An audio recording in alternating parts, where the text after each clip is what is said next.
The Order 1886 is a very character-driven, third-person action game set in an alternate history London. We felt like the Industrial Revolution was a really good opportunity where a lot of what we know today kind of comes from that time period as far as like technology is concerned. So it seemed like a really good opportunity to start to take science and the Industrial Revolution and really infuse it into the weaponry for a video game. Great! We're in position! About time!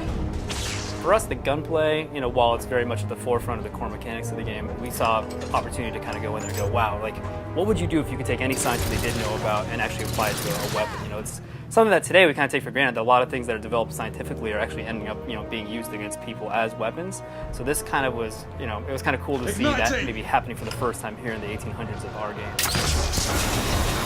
The PS4 was an interesting machine to start working on. It gave us the ability to do what we thought was kind of lacking in previous gen, which was really kind of crossing the boundary of believable characters in a video game. We're getting close to really being able to kind of, get out of the uncanny valley and let people see these characters emote and speak and feel in a way where you don't feel like it's a game anymore. What now? Lafayette, monocular. Part of that was developing a performance capture process that would allow us to actually take those performances and really get them as genuinely as possible into the game.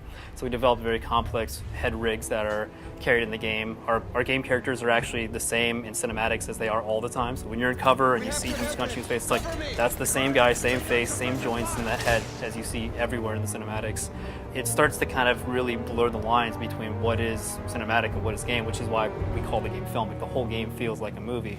You feel much more attached to them if you kind of go, oh, that I can even get the way he feels just from a run cycle. That's something that I think moving from past generation to now, I think more people are going to start to pick up on the fact that characters feel more real when even in game, like in a cover system, everything comes from motion capture because it looks like a real person doing those things. You feel a lot more hunkered down and intense when someone is actually acting like that in a mocap stage.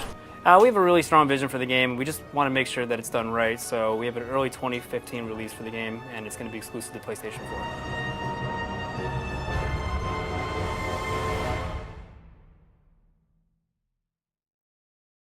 4. PlayStation